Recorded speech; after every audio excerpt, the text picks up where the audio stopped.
Testing. Haha! We are live. That's incredible. Are we actually live on Yes, YouTube? we are live on YouTube. Perfect. I cannot see. I haven't been able to see for a week.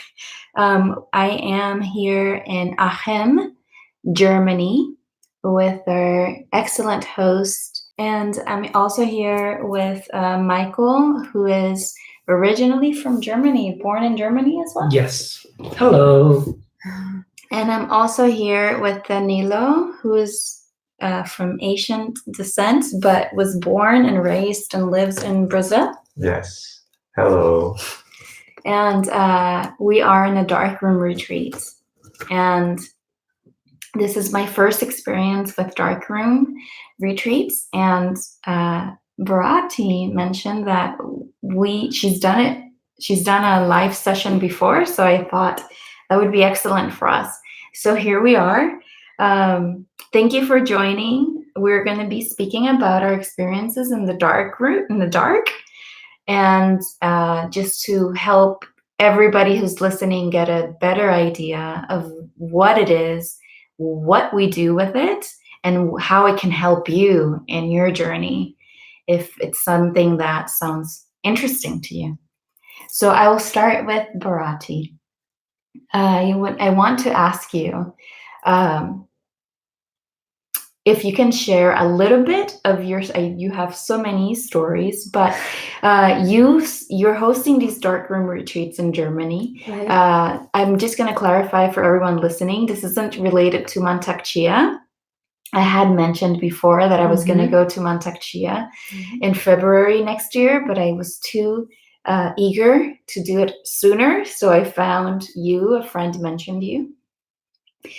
How did you start these Darkroom Retreats? And I remember you mentioned that you were in the dark for a month in a cave with a snake in India. So just like if you can compress, how did your Darkroom journey started as an adult? Okay, let's say like that. Like many people, I heard from the Darkness Retreat long time before, even before I had my own experience in the dark.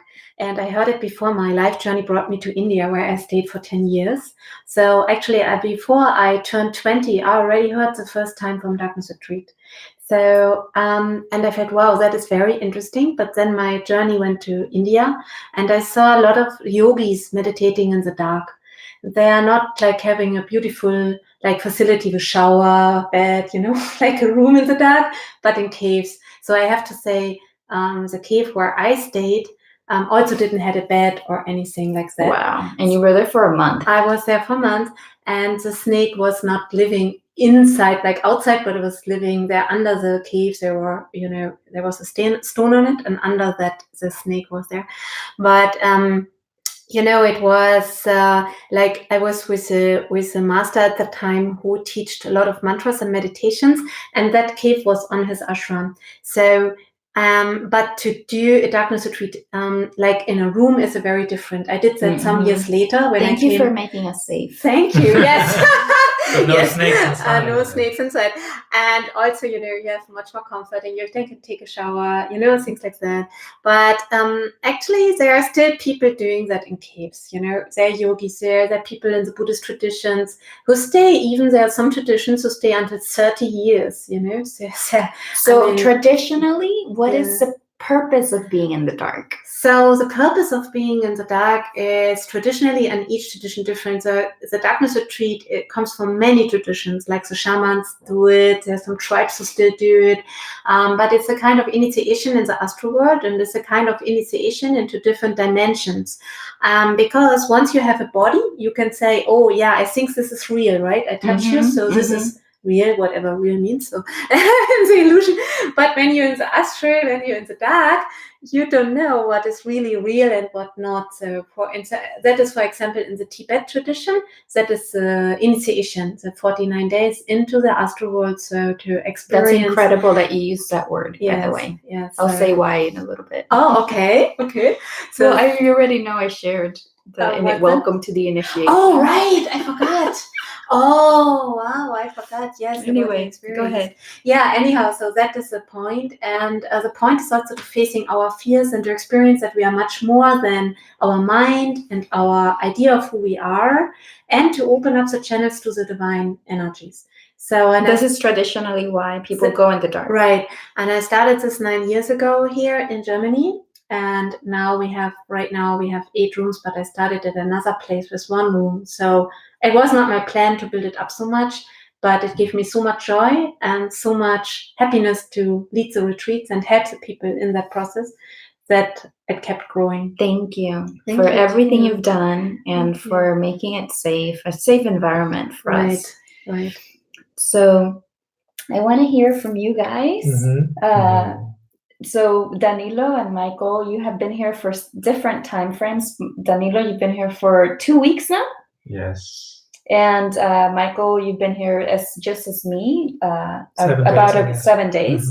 So let's start with Danilo. Why did you decide to come to the dark? And also, not just to come, you were initially scheduled for 21 days and you changed it, and now you're going to be here for almost 2 months. Yes. So what happened? Why did you start, and what happened that kept you longer? Okay. I wanted to come to the Darkness Retreat because actually someone recommended it was someone random actually saying, "Hey, I know you have some videos about pineal gland, and you can do this, and that." And when I saw Darkness Retreat, I knew, okay, I'm going to do this like 100%.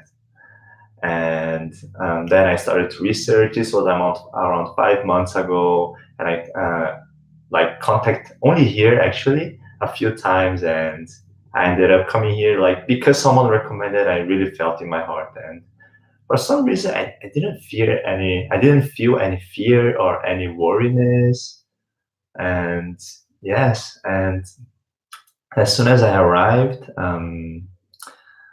I had some dreams and had some experiences then, and I felt like I was already in day 3, and I had already so many experiences, and I was thinking, oh my God, I am already in day 3 and I only have 18 more days.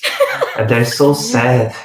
It's going so fast. And I was thinking, hey Bharati, I feel sad for I only having 18 more days. And I was thinking, maybe is it okay even if it's my first time to do 49 days? And she was saying, oh yes, it's okay, we have to check. But she said like it was normal. And I don't think it's normal. No, it's not normal. I don't remember saying that. Okay, I felt like that. I said, it's normal for a soul who feels a huge longing for the Oh, I that see. you feel like, oh, I want to stay longer, because I can relate to that. I have that feeling too. From 10 years in India? Yeah, and also, because I did a lot of mantras and a lot of meditations, and so I felt that the feeling of not wanting to stop that. So, yes, that worries me until today. I keep thinking, oh, I only have marked 35 days, only. But anyway, oh, and one of the biggest reasons that I wanted to come here is because I want to experience everything that I already learned about. Right, I've been on my spiritual path for a few years now, and I've listened to so many things. I heard about so many things, and I actually feel in my heart what is true and what is not. But I had never experienced it, and I was, like Bharat said, urging to experience so that I can share with more people with more confidence, right? Because you can only share what you experience. So, and that's one of the reasons. Like, I really want to bring the mass awakening for the world, and like I can only do that if I have deep experiences. Exactly, And the reason for that is because then I can guide people through these experiences as well. And that was one of my urgings. And when I came here, I was talking to Bharati, and she was saying, oh, okay, you can stay 49 days. And I say, oh, okay, that's so great. And then I felt a little bit more relieved, like, okay, now I don't have more 89, now I have 46, so I can calm down. It's remarkable that you're going to be Yes, here for 49 days, and you're so excited every single day. Yes. So excited. Yes. When I get to my part, I'll just elaborate. I've just been terrified most of the time, but you've been just so excited.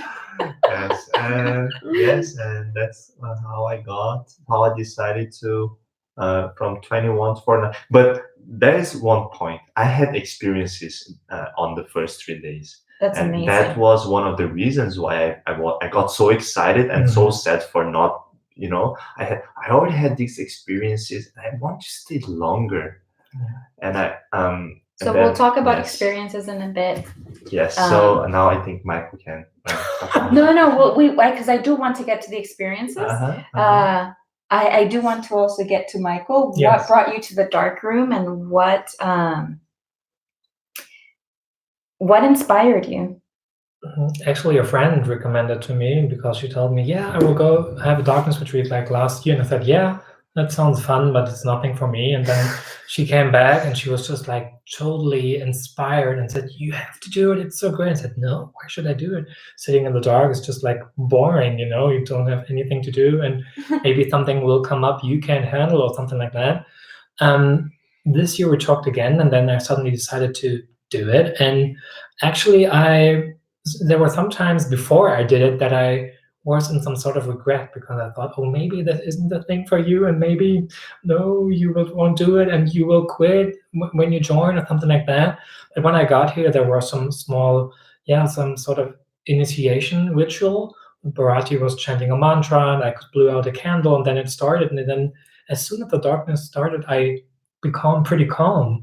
It was just like, there was no anxiety or fear at all, because I thought, wow, you had some serious thoughts about how can I handle the dark and what will happen in the dark. And I was so afraid of the experience that when the actual experience happened, there was nothing to be afraid of. And then it started to make, spending time with yourself and reflecting on your life and having just time to sleep or time to think on your life and how you may affect other lives, just like was something that was very inspiring to me. Thank you for sharing. For me, someone had mentioned the Darkroom retreats, and it was part of connecting deeper into yourself and also connecting to your own energy and feeling your own energy. And I was so incredibly inspired by that. And I was so excited. And I didn't think of anything else, any other repercussions. I didn't think of any of that. I was just excited to connect more with myself and my own energy. And when I actually got here and I went into the dark, I remembered that I used to be afraid of the dark my whole life. Oh, you just remembered it? Well, because someone had mentioned it about a month ago. Someone mentioned it in a way that made me remember that I was afraid of the dark. But at the time, I was like, oh yeah, I used to be afraid of the dark. That's an interesting concept, that I am not afraid to go in the darkroom retreat, even though I used to be afraid of the dark most of my life. And that's very pretty amazing. But I didn't think much more of it. Okay. Until I was in the dark. Oh, okay. That's a good thing. And then after I was in the dark, it's like a constant reminder of you're in the dark, And so for the first 5 days, I was just dealing with it. Just in a way, just kind of like almost blocking that I was having this fear. And then on day 5, I finally said something to everybody. I said, guys, I'm struggling. I am resisting. I am just trying to cope with being in the dark. And the most beautiful thing happened, because the moment that I released that and I acknowledged that I was afraid, it's the time where it actually stopped. And also, I was feeling so lonely. So this is, I guess, now I'm transitioning to experiences. which wasn't the intention, but since we don't have very much time. No, it's fine. So within the experience of, for me, being in the dark, the moment that I was able to acknowledge that I was afraid that I was resisting all the techniques we were given. I was like, I don't want techniques because I'm already dealing with being in the dark. I don't want more. But I didn't say this consciously. It was more like subconsciously just blocking because I was afraid. But the moment that I acknowledged that I was afraid, I was also feeling really lonely, not necessarily physically lonely. Of course, we all have our own rooms and we're physically lonely, but I'm used to being alone. That's not what was an issue. It was more of spiritually alone. I felt alone, just like no connection to myself, to source, to the divine or anything. And that was so sad for me. And when I finally said out loud, I'm feeling alone and I'm resisting and I feel this resistance, is when the beauty happened, because this is the first time that I remember seeing such or hearing such acts of unconditional love, because the people that are here, so Bharati, you obviously see us. She's our host, and she's not wearing masks. But the guys here, they've never seen me. You don't even know how I look like. And one of you mentioned, so Danilo mentioned, and even you, Michael, you also were mentioning that you felt that I was struggling and that you were sending me, you were chanting mantras. He's a pure guy. Yeah, Danilo was chanting mantras, sending me support and love. And I was like, oh my gosh, there I was in my mind, feeling alone and afraid. And I actually have people that were supporting me who never seen me. We've never seen each other. Well, I saw them before I went in the dark, but they didn't see me because they were already in the dark. And it's such a metaphor for life that sometimes we feel alone and it's mostly in our head, and we just have to get out of our heads and trust that we're supported, because that helped me loosen up. And that same night, I stopped being afraid of the dark. And that's the night where the magic happened, because I had like the most vivid, colorful dream. This is referring to the initiation. The most vivid, colorful dream that I could ever remember. And literally, I could read out perfectly, which I could never read in dreams. I read, "Welcome to the initiation," which is freaking remarkable. It was so bright and so clear, and I didn't think any of it. But when I was sharing with the group the next morning or the next day, whenever, Bharati mentioned that that's actually what happens when you go to other dimensions. Yes. Because you can't normally read when you're dreaming. You cannot read in dreams. That is scientifically proven. So, and as I studied a lot about astral projections and lucid dreaming and dreams, I know that's even a technique to see if you dream or not, if you try to read something, because it always will be the numbers or anything will dance around if it doesn't make sense. So that's a reality check to try to read in dreams, because you cannot read in dreams. So if you read in dreams, you have a really out-of-body experience, and I'm sure with that experience you described, you went to a higher dimensional place where you got, and you had when they welcomed me. It said clearly, "Welcome to the initiation." But anyway, so I want to briefly ask you guys for your most profound experiences, and I want to leave a little bit of time in the end for explaining what it is like to live like day by day in the dark, because I'm sure that's what most people would ask me, like, wait, you eat in the dark? So I want to leave a little bit of time, if it's okay, Yeah, sure. in the end for that. Sure. But before, your most profound experiences so far in the dark. Go ahead. Okay. And speak loud, please. I had so many profound experiences that I don't think I can choose one. But I think I can explain it like this. You said like, oh, we didn't see you, right? But here in the dark, I can say that we truly see you, and That's beautiful. Yeah, Wow. and that's one thing that I really felt like. You know how when you want to go see the stars, you have to go to the darkest place with no lights to look up and see the stars? I think it's the same thing for your inner universe. You come here, you look at your inner universe, and you see everything that is there. And once you see everything that is there, you start to deal with it, you start to change it, you start to play with it. And once you see your own inner universe, you can see others' inner universe. So, oh, I've seen that thing in my heart. I've seen that thing in my head, and then you can relate. And then I can tell that this is true seeing. Like you're not seeing the illusion of the body or the or the preconception. Oh, she's pretty. Oh, she's not. Oh, she's old or not. And you're seeing. Beyond that, you're seeing the mind, you're seeing the soul, you're seeing the pain. And I think that yes, if you want to be happy, you have to come to the darkness.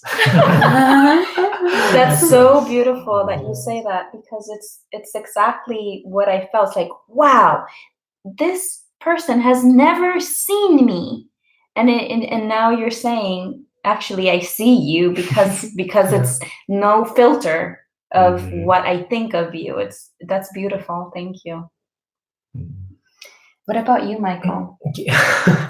Yeah, I've been some experience as well, like dreams or some sort of vision-like states. But I think it's almost the same as Daniela said it is, because we're in different rooms. They got 3 rooms or 6 rooms, and I don't know where the others are. I mean, the beautiful soul next to me just lives in the room beside me, but Daniela is far away, and sometimes I just lay in my bed and I still feel connected to them, although there is no physical contact, or I can't see them, or I can't hear them, but I can still feel them in some sort of way, although we never met and we never got any connection before. And maybe we talk like 2, 3, or 4 hours a day, which is not that much. And we didn't know where each other from us came from and what his or her issues were. But there's still some sort of deep understanding and connection. And even if Daniela told us sometime, yeah, I chant mantras for you, and I chant mantras for you, Michael, as well. I said, why would he even do that? Because he don't know me. He doesn't see my ugly sides, or maybe when I'm not my best, and when I'm not feeling perfect, and when I'm being angry at myself, something like that. And he just did that out of total, selfless unconditional acting. love. Yes, and it was so uplifting and so making me feel connected with everybody that I was afraid of the dark a bit as well. But right now I'm just like totally loving it and accepting it, that there is some sort of deeply understanding and connection you won't ever find if you meet under broad daylight, I guess.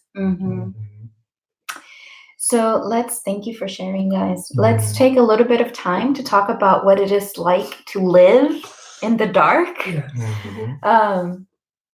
Bharati, maybe you can start. How do you prepare us, and then we can talk about how we live in the dark. Right.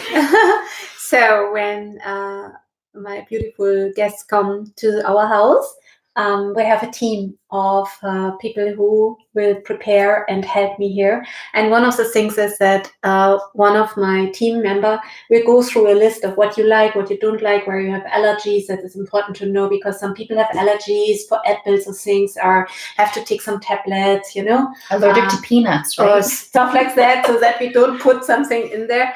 And then we have here 3 times a day, if you choose to have a meal or smoothies. Some people do fasting. And each room has a table in front of the room, because in my first darkness retreats I lead it. I did everything myself. And at the first time, I was walking in the rooms. So I was like, hey, the smoothie is ready. And people were just in the middle of a huge experience. And I came in disturbing. So now you guys can choose the time. Then if we don't have a person picking up the smoothie for more than 1 day, or, somebody one time didn't drink water for 2 days. Wow. Then because he was in silence, then we can knock and see, hey, are you okay? What's happening? Yeah, we had things like that happened. Some people felt they are so connected to the divine that they cannot drink anymore, eat, because the energy is feeding them. That's beautiful. I say it's a natural, let's say, a natural light body process that can happen for some time.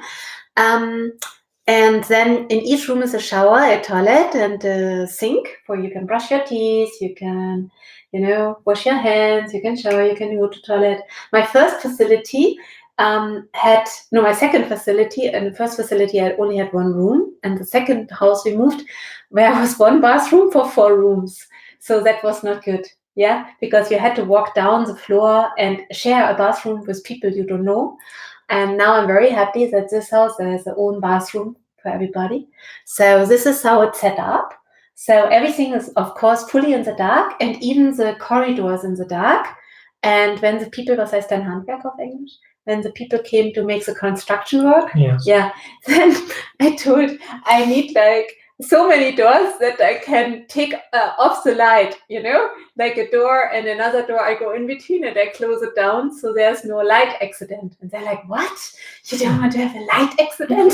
So because it is important when we bring in the things that you're not exposed to the light. So there are multiple doors. Yes. Like he's saying, the way it's set up, the hallway, there are multiple doors, kind of like when you go into a hotel and they have multiple doors to kind of control the air, the flow of air or pressure. We have multiple doors to control light. Yeah, so that is a setup. So thank you for everything you've done to keep us safe. There's I was so I had 3 fears in my life, right? One of them was dark. The other one was like insects or like little crawly things. There's no crawly things and there's no cobras. So thank you for making it safe for us. And really quick, what we're gonna do, because we're almost out of time, is we're gonna just share really quickly our own experiences living in the dark. Is that okay? Yeah, sure. Okay. So for me, I'll start, and then we'll go Michael and Danilo. Which I usually do not plan much ahead, but for this time, I did plan to put stuff in different bottles. So shampoo is in one bottle shape, conditioner is in a different bottle shape, the lotions is in a different bottle shape.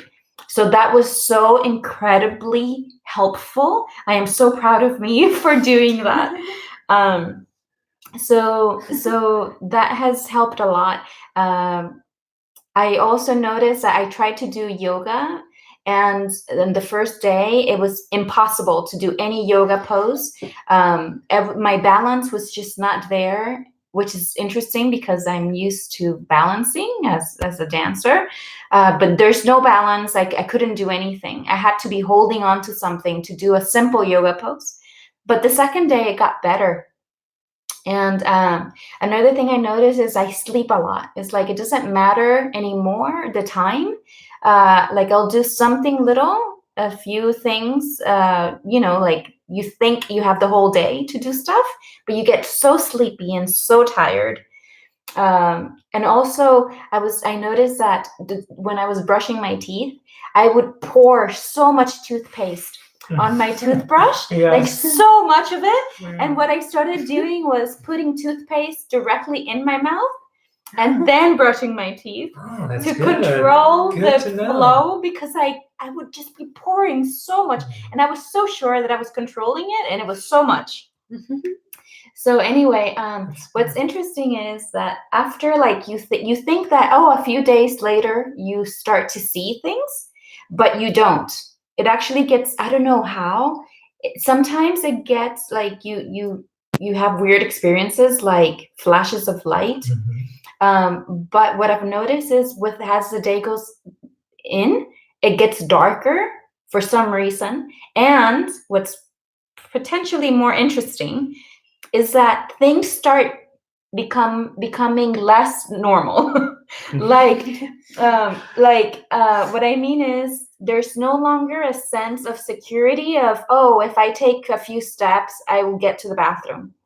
it's almost like you get so disoriented, and it may be melatonin and DMT activating your pineal gland, that you become very disoriented, and things no longer are the way you think they are. Like it seems like everything is moving, but it's almost like everything is rotating in my own head.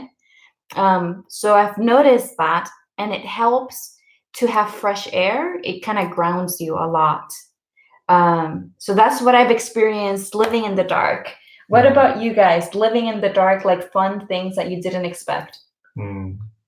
Well, the first day I was just like, if the smoothie comes with in the hallway, there's some small bell which notifies you that, you know, food is there. And I remember the first day I was just like living from smoothie to smoothie, because like, okay, maybe this is now day, and maybe this is lunch, and this might be dinner. And I felt like crawling out of a cave, like grabbing my smoothie and then crawling back into the cave again. And then, as you said, you suddenly, after a few days, lose like your blueprint of the room. Because one day it took me like 20 minutes to find the toilet, which was pretty insane, because my room is pretty small, and I knew, like she said, it's 5 steps to the left, and then you're there. And I went 5 steps to the left, I thought so, and then wasn't there. So you try to adjust yourself to the new feeling, but it's not adjusting in some sort of proper way. And I really need to know the hack with the toothpaste, because, you know, I still do too much toothpaste on my toothbrush. But I still remember the flashing lights as well. And sometimes you get some sort of flash, like you can, for a short moment, see your room in some sort of weird way, like you're looking through night vision or something like that, and then it's gone already. And I think that's DMT Yes. activating. Yes, that is actually, that's why you also, when you feel so sleepy, it's a very good thing. That means your pineal gland is producing a lot of melatonin. So it's different from each person, but it's a very normal process. As in the first 3 to 7 days, you have each person is different, but for most it's like that. 3 to 7 days you feel more tired, and there are even people who are sleeping for 7 days like almost non-stop. And then only it starts. For some people, this process is only 2 days or 1 day. They really sleep, and then the light, energy, and things starting to happening. I think also personally, seeing all that darkness retreats in the last 9 years, I feel as more you worked in the outside, as more you're exhausted. I had a lot of managers and people, you know, even mothers with 3 kids and working, you know. The mothers with kids are mostly they sleep for a week. And then I heard from them, I feel back to normal. And then only the experiences come for most of the people. And, you know, if that is so important, that if we come out of the dark, that we keep some time for meditating and keeping up that energy. That's why no matter how busy I am, there are always important things to do. But it's like, for me, like, as we had the same toothbrushing, so I have to sit at least an hour a day to chant. Better some more time, but at minimum 1 hour, because otherwise we get energized, you know, so much, we lose so much energy. And I saw that also with people who had a business, like with a lot of people working with them, and they had a very hard time to relax. All of you right now, even so, you know, you might have felt afraid and different things, but all of you trusted the process and you let go. There are some people where you feel that it needs a little bit more time, because they're so connected to the outside. Some people come here, you didn't do any spiritual work before, but the energy brings them here. And, you know, they don't know why. Many people say, I don't know why I'm here. I just have a calling, but I never did any meditation, no vipassana, nothing. But I feel I have to be here. Those people mostly sleep for a week. And those people who already did some energy work, they need 1, 2, 3 days. So it depends on the level where you are. So then the pineal gland is producing huge, and so all you had that cinema, you also had that you see huge lights and because of that activation of the pineal gland, you start to see, you see your hand, you see the energy, you know, and you see the room, you have astral projection experiences. And now we are in the astral projection group. I do sometimes groups also for woman healing. I sometimes do group for, very different topics. But even if I don't teach as a protection, the people by accident, they have this experience and they're like, oh my gosh, I leave my body. Is that normal? And I had one woman, she didn't want to have any spiritual experience. She told me that before. I'm here because I have a burnout. And she was a famous piano player. She said, please, I'm here because I feel so burned out. And then she started to see the lights. So it's nothing to do with our belief system. That it's an enlightenment process which happens in each soul once we relax enough and once we trigger the third eye to open. That's a great point that I want to re-emphasize, because it doesn't matter what you believe. Right. What matters is what you experience. Right. And we should always have a healthy skepticism, right, to everything that we hear, but have the curiosity to go there and experience something on your own and trust your own experience. Because even sometimes that we block. It's like, oh no, it's a whatever reason, some illusion. But no, have your own experience. And I would say, especially in the West, I come from a high-tech environment and where everybody is so stressed out and people take time to relax and go to the spa. This is my first time in the dark, and I can say this will outperform any spa, any relaxation, any vacation. Because when you're in the dark for so long, all of your issues come up. Whatever anxiety you have, and the awareness that we develop is incredible. And anyway, I guess we'll have another session to talk about those things. But Danilo, really quick, and we'll end. Any experiences that you had living in the dark that you want to share? Living. Yeah. So what I've experienced is that depending on how your energy level changes, like your experience in the room, it's completely different. Like, for me, there's this room change 1.0 and room change 2.0. And like when my energy gets very, very high, there's no more room. I'm in the cosmic universe somewhere, and I don't need to astral project. I am already there. That's how I feel like. And but I know that this is energy shift. Like, of course, there's melatonin. Of course, there's DMT. But because like after I had this experience, I just stand up, I drink some water, and I sit down, and then I come back to room 1.0. And so if you want to talk about experience, there will be so much, but I think the deepest shifting, the deepest thing that I am experiencing here is your connection to your own energy, your ability to change your energy and to experience different levels of energy. And as this energy rises, you will have different experiences, and you know that it's because of the energy, because as soon as you sleep and you wake up, you come back to the normal state, and then as you meditate, you start to change again. So there's so much experience, and I love everything. I'm so grateful every day.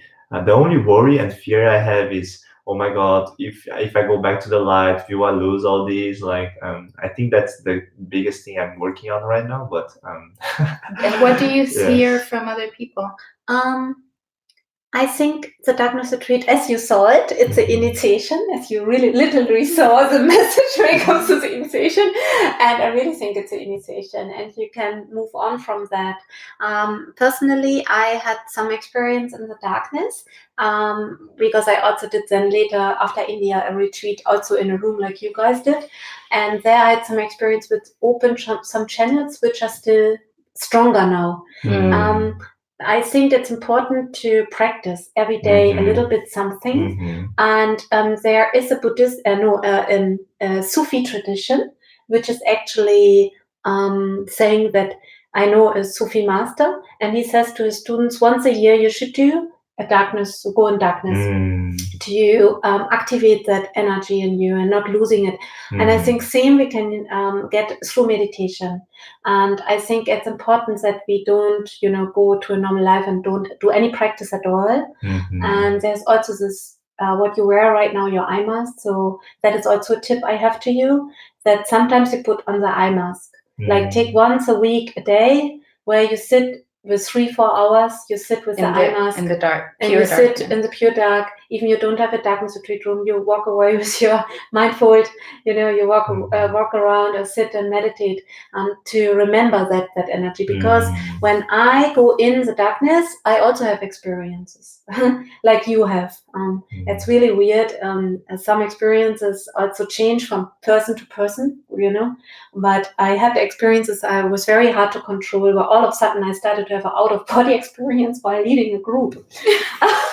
And a huge trance came, and I was talking, and Martin was sitting next to me, my husband, and he heard my voice getting and a huge trance came, and I said, you have to take over. And then I couldn't move anymore my body. I had a paralyzing of my body, and I know they were waiting. I know in my head there, and I felt the pulling, and I tried to move, but the beautiful paralyzing, that energy went so strong. So Martin took over, and I was thinking I was sitting there 20 minutes. Later on, he told me it was almost 3 hours I was sitting there. So even for me, not being full-time in the dark, that energy is triggered, right? So that shows me that we don't have to be all the time full in the dark, but to, go in and out is also powerful. And meditate and keep our vibrations high. And I personally think food has an important role to that, so that's one thing that we didn't talk. We don't, at least none of us is eating actual food. We're just having smoothies that you create for us. Right. So I think that with that, we're going to close this session. Yes. Thank you so much, everybody, for listening, for tuning in. And like I said earlier, this may sound so out there and so different from the experiences that we live every day. And it is, but it's one of the most profound ways to defragment all of the neurological network that we have going to all sorts of places and things and people and objects, and detach from all of that and reconnect to yourself. At a minimum, you guaranteed to do that, but there's so much more. Right. And we'll pick it up some other time when I'm not in the dark anymore, and we can talk more. We can do and that. You're gonna write a book or 2 or 3 or 4 or 10. One book is there already about Darkness Retreat, about the experiences of people. So if anybody is interested, it's in German and English there. And there are many more books in my head, so we'll see if I can get them down on earth. Well, thank you so much, everyone, for joining. And thank you guys for sharing your experiences. Thanks for having us. Thank you. Namaste. Namaste. So I think you have to publish it now. Or say share. Wait, I'm just ending it.